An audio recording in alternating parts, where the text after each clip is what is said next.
Olá, eu sou o pastor Rogério Correia e esse é o podcast Pensando sobre Verdades Eternas. Seja bem-vindo. No texto de hoje eu quero compartilhar com você palavras de Jesus sobre quem pode ser seu discípulo. É interessante pensar que em muitos processos de discipulado que nós conhecemos, e inclusive em muitas resistências que algumas pessoas têm sobre o processo do discipulado, dificilmente as palavras de Jesus a respeito disso são consideradas. Como nós estamos vivendo um tempo em que todo mundo, por causa das mídias sociais, precisam necessariamente ter uma opinião sobre todos os assuntos e precisam ser especialistas até sobre aquilo que não entendem, não é muito diferente sobre o universo bíblico, sobre o universo religioso, em que todo mundo se sente especialista, às vezes sem sequer ter lido os textos que são considerados básicos. Por isso eu queria ler hoje com você o Evangelho de Lucas, no capítulo 14, versículos de 25 a 33. Neste texto, Jesus mesmo diz quem pode ser seu discípulo.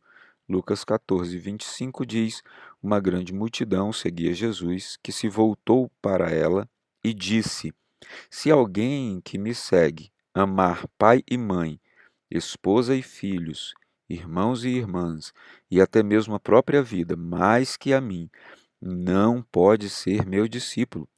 E se não tomar sua cruz e me seguir, não pode ser meu discípulo. Quem começa a construir uma torre sem antes calcular o custo e ver se possui dinheiro suficiente para terminá-la? Pois se completar apenas os alicerces e ficar sem dinheiro, todos rirão dele, dizendo: Esse aí começou a construir, mas não conseguiu terminar. Ou que rei iria à guerra sem antes avaliar se seu exército de 10.000 poderia derrotar os 20.000 que vêm contra ele? E se concluir que não, o rei enviará uma delegação para negociar um acordo de paz enquanto o inimigo está longe. Da mesma forma, ninguém pode se tornar meu discípulo sem abrir mão de tudo que possui.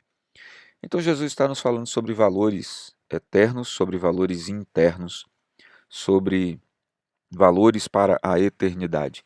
E Jesus diz que alguém que ama a qualquer pessoa ou a qualquer coisa mais do que a ele, não pode ser seu discípulo.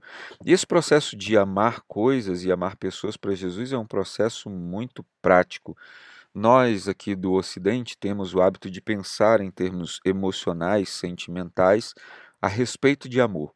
Mas a herança judaico-cristã pensa a respeito de amor não a partir de termos eh, meramente sentimentais, mas os pensa a partir de termos práticos. Então, Jesus, no Evangelho de João, capítulo 14, verso 21, diz: Aquele que tem os meus mandamentos e os guarda, este é o que me ama. Então, Jesus está falando de amor prático. Jesus está dizendo que se você tem, como a maioria das pessoas, o hábito de dizer: Bom, eu amo a Jesus mais do que todas as coisas, mais do que a minha família, mas Jesus também quer que eu cuide da minha família, então eu vou tomar sempre a melhor decisão pela minha família e às vezes em nome de Jesus. Eu amo a Jesus acima de todas as coisas, mas Jesus também quer que eu trabalhe, então eu sempre tomarei decisões a respeito do meu emprego como prioridade e farei isso em nome de Jesus. No fundo, a maioria das pessoas apenas está escondendo atrás de uma pretensa religiosidade que ama mais pessoas e ama mais coisas do que ao Senhor Jesus. Eu tenho um grande amigo que é pastor na cidade do Rio de Janeiro e um dia conversando com ele, ele me disse: Eu já disse para minha esposa que ela deve deixar esse emprego, porque esse emprego não foi Deus que deu, foi ela quem arranjou. E eu fiquei em dúvida, porque eu nunca tinha ouvido aquela expressão, e falei: O que é isso? Me explica o que você está querendo dizer. E ele disse: há coisas que Deus coloca nas nossas vidas e são aprovadas por Ele. Há coisas que nós mesmos arranjamos e nós tentamos justificar. Ele diz: esse emprego da minha esposa tem nos tomado tempo, tem nos tirado da nossa família, tem nos criado um problemão de locomoção, porque fica do outro lado da cidade e na cidade do Rio de Janeiro. Isso significa falar em muito trânsito, significa falar em muito tempo. E ele disse: eu creio que Deus nos orientou a não permanecer com este emprego na família, mas ela, por insegurança financeira, ainda mantém.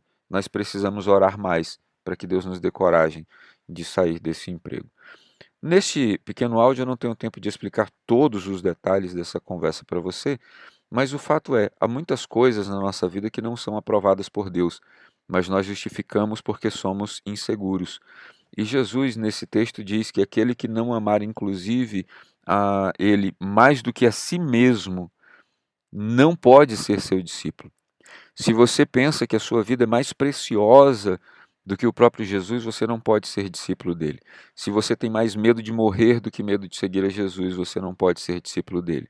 Se você ama seus pais, seu marido, sua esposa, seus filhos mais do que Jesus, você não pode ser discípulo dele.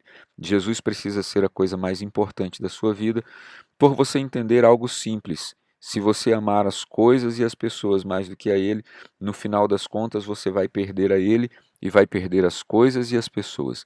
Se você amá-lo acima de todas as coisas, no final você pode ganhar na eternidade algumas das pessoas que você ama e receber junto com Ele todas as coisas.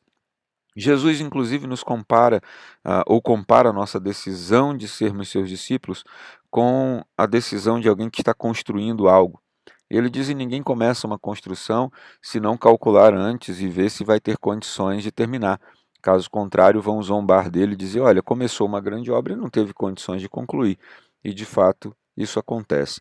Então, antes de você começar uma empreitada de verdade, sair por aí dizendo para todo mundo que é discípulo de Jesus, avalie se você tem condições de ser discípulo de Jesus de verdade. Avalie se você tem condições de representar com seu testemunho a pessoa de Jesus, para que muitos depois não saiam dizendo: olha, ele diz que é discípulo de Jesus, mas mente, diz que é discípulo de Jesus, mas rouba, diz que é discípulo de Jesus, mas faz coisas erradas.